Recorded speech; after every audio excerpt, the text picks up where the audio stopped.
Hello friends. Hello friends. So let's start the our new video of chapter heat. So in this video we are going to see the some questions about the previous videos. Okay. जे मागचे काही video पाहिलेत त्यावरती based आपण आता काय करणार आहोत, काही क्वेश्चन्स पाहणार आहोत आपण आता. ओके. सो एनोमलस बिहेवियर आपण नंतर पाहूया नेक्स्ट व्हिडिओ मध्ये. सो आपण पाहूया की बघा पहिला क्वेश्चन, गिव्ह रिझन. काय दिलंय? A completely field plastic bottle stored in freezer likely to break. जे काय वॉटर बॉटल असेल फील्ड केलेली, प्लास्टिक वॉटर बॉटल फील्ड केलेली कशानं, वॉटरनं, ती फ्रीजर मध्ये ठेवली आपण आणि नंतर काय दिसून येईल, कम्प्लिटली फील्ड पाहिजे. म्हणजे समजा ही जर बॉटल असेल, ओके, ही बॉटल आहे आणि या बॉटल मध्ये काय असं ह्या एंड पासून तर ह्या एंड पर्यंत असं फुल वॉटर बॉटल काय केलंय, भरलेलं आहे, फिल केलेलं आहे. ओके. सो मग त्या वॉटर बॉटल फ्रीजर मध्ये ठेवल्याच्या नंतर आपल्याला असं दिसून येईल की ती बॉटल काय होतीये, क्रॅक पडतात, त्या बॉटलला वरती क्रॅक पडतात. तर त्या क्रॅक कशामुळे पडतात? ओके. सो हे रिझन आपण अगोदरच पाहिलेलं आहे. पाईपचं रिझन आठवत आहे, water pipe. Okay. Water pipe चा क्वेश्चन आठवत आहे. हा, कोल्ड रिजन मध्ये ज्या वेळेस वॉटर पाईप्स असतात, कोल्ड रिजन मध्ये थंडीच्या वेळेस, ओके, कोल्ड सीझन मध्ये काय होतात, वॉटर पाईप ब्रेक होतात. आपण पाहिलं होतं कशामुळे, ज्यावेळेस टेम्परेचर लेस दॅन 4 डिग्री सेल्सिअस असेल त्यावेळेस काय होतंय, वॉटर हे एक्सपांड करायला स्टार्ट करते. आणि वॉटर एक्सपांड करायला स्टार्ट झालं, वॉटर जर एक्सपांड करायला स्टार्ट झालं तर काय होईल, त्या पाईप वरती आतल्या साईडनं बाहेरच्या साईडला प्रेशर अप्लाय होईल. ओके, फोर्स अप्लाय होईल. सेम इथं वॉटर बॉटल मध्ये पण फील्ड एकदम कम्प्लिटली फील्ड असल्यामुळं, एक तर अगोदरच त्या वॉटरचं व्हॉल्यूम किती आहे, एक्झॅक्टली त्या बॉटलच्या व्हॉल्यूम एवढं आहे, एक्झॅक्टली, कमी नाही जास्त नाही. ओके. सो मग ज्यावेळेस रेफ्रिजरेटर मध्ये बॉटल ठेवून देऊ त्यावेळेस बॉटल काय होईल, तिचं टेम्परेचर कमी करेल, म्हणजे त्या वॉटरचं टेम्परेचर कमी करेल बॉटल, आणि वॉटरचं टेम्परेचर कमी होईल. ते रेफ्रिजरेटर लेस दॅन 0 डिग्री सेल्सिअस आपण मेंटेन केलेलं असतं रेफ्रिजरेटरचं किंवा फ्रीजरचं जे काही टेम्परेचर आहे ते आपण लेस दॅन 0 डिग्री सेल्सिअस मेंटेन केलेलं असतं. मग आता ते टेम्परेचर लेस असल्यामुळं वॉटर मधले ही जी काही हीट आहे ती बाहेर जाईल आणि वॉटर मधली हीट बाहेर गेल्यामुळं वॉटरचं टेम्परेचर पण लेस व्हायला सुरुवात होईल. आणि ज्यावेळेस वॉटरचं टेम्परेचर 4 पेक्षा लेस होईल आणि 0 कडे जाईल, हळूहळू 0 होईल, त्यावेळेस स्टार्ट होईल काय, वॉटर जे बॉटल मधलं त्या एक्सपांड करायला सुरुवात करेल. आता अगोदर व्हॉल्यूम जे ते एक्झॅक्टली बॉटल एवढं व्हॉल्यूम होतं आणि आता त्याला एक्सपांड व्हायला जागा आहे का, नाही जागा. मग जसं जसं आणखीन जास्त प्रेशर एक्झर्ट होईल, ओके, जसं की ते एकदम कम्प्लिटली आईस मध्ये कन्वर्ट झाला की ते प्रेशर एकदमच भरपूर वाढल्या जाईल. ओके. आणि एवढ्या प्रेशरनं काय होतील, त्या बॉटलला क्रॅक्स पडतील आणि ते बॉटल ब्रेक होऊन जाईल. Okay. So this is the reason. जसं की आपण रॉक्सचं पाहिलं होतं, रॉक मध्ये पण काय पाहिलं होतं, जर टेम्परेचर कोल्ड रिजन मध्ये टेम्परेचर लेस दॅन 0 डिग्री सेल्सिअस असतं किंवा लेस दॅन 4 डिग्री सेल्सिअस असते, तर त्यामुळे त्या क्रॅकच्या त्या रॉक्सच्या आतमध्ये जे वॉटर आहे, वॉटर ड्रॉपलेट्स किंवा वॉटर जे ते त्याचं व्हॉल्यूम काय करेल, इन्क्रीज करायला सुरुवात करेल. व्हॉल्यूम इन्क्रीज करायला सुरुवात करेल आणि जे रॉक येतं ते कोल्ड मुळे काय होतील, कॉन्ट्रॅक्ट व्हायला सुरुवात करतील कोल्ड मुळे. ओके, कोल्ड मुळे कॉन्ट्रॅक्ट व्हायला सुरुवात करतील रॉक, आणि या उलट त्याच्या आतमधलं वॉटर जे काही थोडंफार आहे, ओके, थोड्याफार याच्यामध्ये व्हॅक्युम मध्ये साचून बसलेले त्याच्या, तर त्यामध्ये फिल असलेलं वॉटर स्वतःला एक्सपांड करायला सुरुवात करेल आणि दोन्ही अपोजिट प्रेशर, मग एक तर कॉन्ट्रॅक्शन मुळे त्याला फोर्स असा अप्लाय व्हायला आणि अपोजिट डायरेक्शन मध्ये वॉटरचा फोर्स अप्लाय व्हायला, आणि वॉटरचा फोर्स ज्यावेळेस आईस मध्ये वॉटर कन्वर्ट होईल त्यावेळेस जास्त होईल आणि ते रॉक्स काय होतील, ब्रेक्स होतील. सेम हे पण एक्झाम्पल आहे कशाचं, आता पाहिलेलं आपण, सेम ते पाईपचं आणि रॉकचं जसं पाहिलं होतं तसं वॉटर बॉटलचं एक्झाम्पल आहे. 4 डिग्री पासून 0 कडे जाताना टेम्परेचर काय होईल, वाढत जाईल आणि कमी होत जाईल आणि टेम्परेचर कमी झाल्यामुळे त्याचं व्हॉल्यूम इन्क्रीज होत जाईल आणि त्यामुळं ते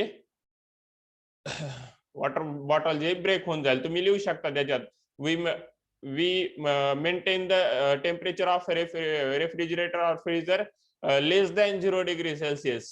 And second point मध्ये लिहू शकता, therefore when we keep the water bottle filled with the water in the freezer, okay, in the freezer, it start decreasing the temperature, and when the temperature decreases below the 4 degrees Celsius, or when the temperature start decreasing below the 4 degrees Celsius up, okay, so then the water will start expanding. Water will start itself expanding. Okay, itself expand. जर water काय करेल, त्याला expand करायला सुरुवात करेल, आणि मग expand its volume करा, म्हणजे ते complete sentence होऊन जाईल. Water will start expand its volume, and as the volume of the initial water is exactly equal to the volume of the bottle, okay, therefore after the expanding its volume, there will force exerted by water on the bottle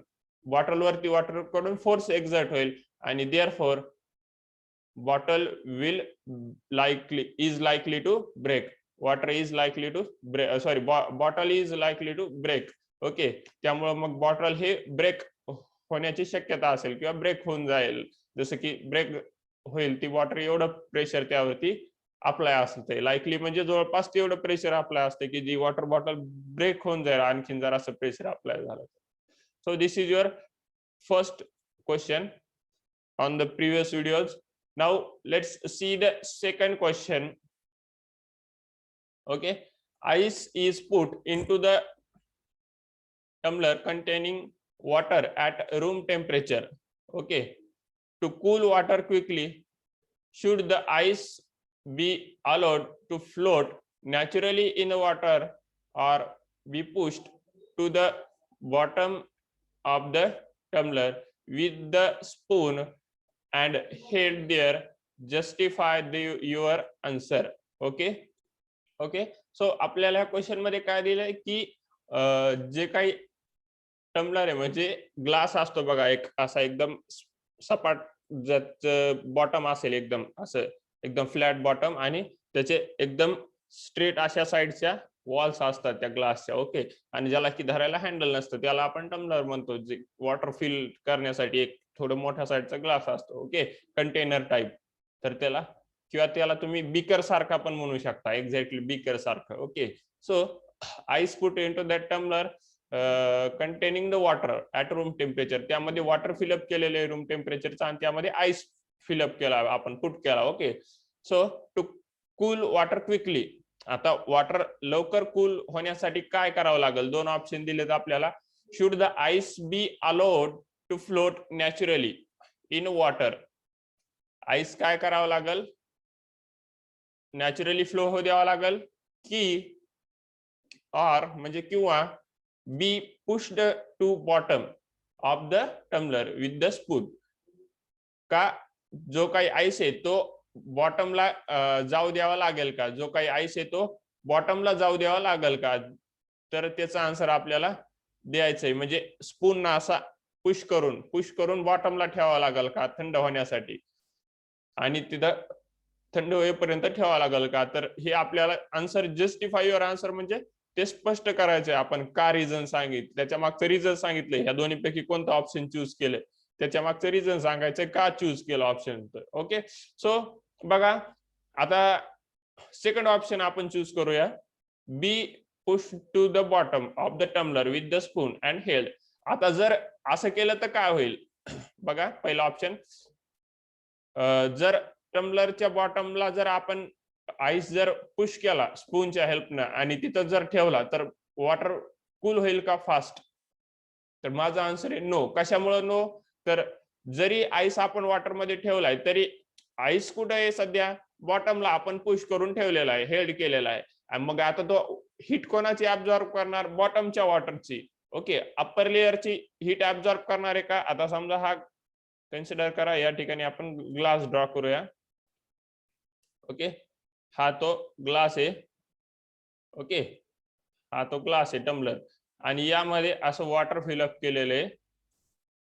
पूर्णपणे. आणि इथं तुम्ही ice cube असा आईसचा cube हे या ठिकाणी push करून ठेवलेला आहे, कशाचं तरी हेल्प ना असं पुश करून ठेवलेला आहे तुम्ही स्पूनच्या हेल्पनं म्हणा किंवा स्टिरर एखादं किंवा ग्लास रॉडच्या हेल्पने याला पुश करून ठेवलेलं आहे. आणि मग हे जे आईस जो आहे ह्या रिजन मधल्या वॉटरच काय करेल, ह्या रिजन मधल्या किंवा ह्या रिजन मधल्या ओके वॉटरचीच फक्त हीट ऍब्झॉर्ब करून घेईल. हे अप्पर वॉटरची हीट ऍब्झॉर्ब करेल का, नाही करणार. अप्पर वॉटरची हीट ऍब्झॉर्ब करणार नाही, तो ज्या वॉटरच्या कॉन्टॅक्ट मध्ये त्याचीच हीट ऍब्झॉर्ब करणार.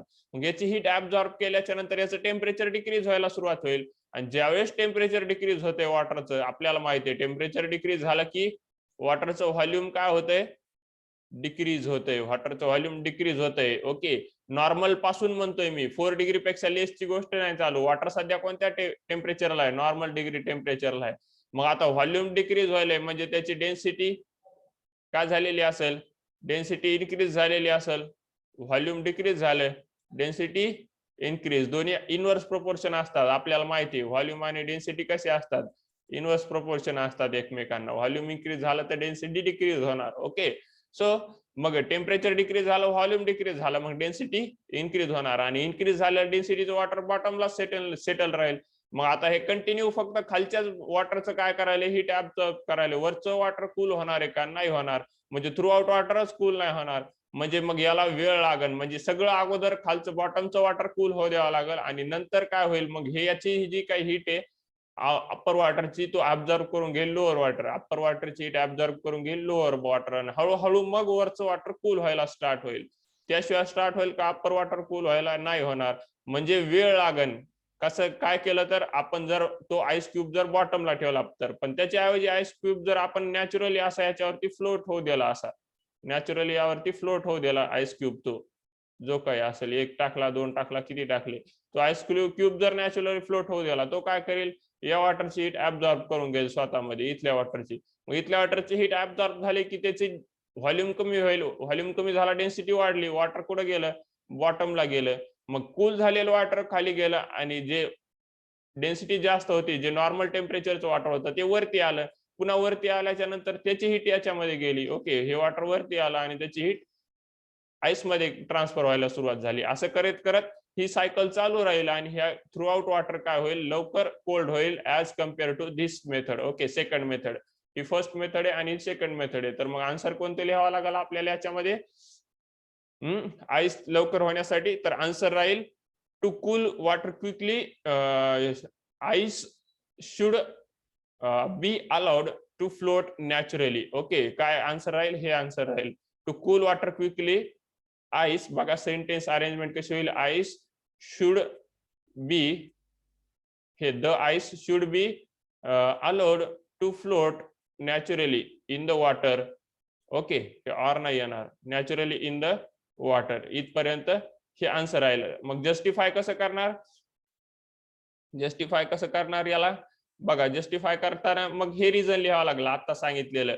If we push the ice at the bottom of the tumbler with the spoon and held there, the heat absorbed by ice is only of water present at the bottom level. Okay water present at the bottom level, जे bottom level ला water आहे त्याचीच फक्त heat काय करेल, तो ice absorb करायला सुरुवात करेल.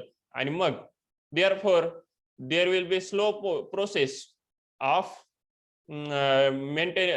decreasing temperature throughout the water, and therefore there will be no temperature decrease throughout the water, because the temperature is absorbed at the only bottom water, and hence its volume will start decreasing. And if the volume decreases, the density increases and the water remain at the bottom. There will no exchange of the water throughout the water present in the tumbler. Okay, and therefore no change in the temperature throughout the water.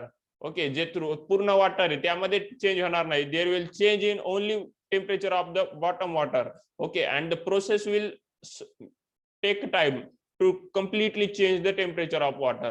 Okay or completely reduce the heat present in the water. So the in the first process, if ice float on the water, it absorbs the heat of the upper layer, and as the temperature decreases of the layer, it will decrease its volume, and as the volume decreases, its density increases, and if the density increase of the upper layer, it will go at the bottom, settle at the bottom, and the bottom water will come upper side, and again the cycle start of the decreasing its heat and decreasing temperature and decreasing volume and increasing density, and this cycle will continue, and therefore the temperature of throughout water will decrease fast as compared to the second condition. Okay, हे झालं justify answer.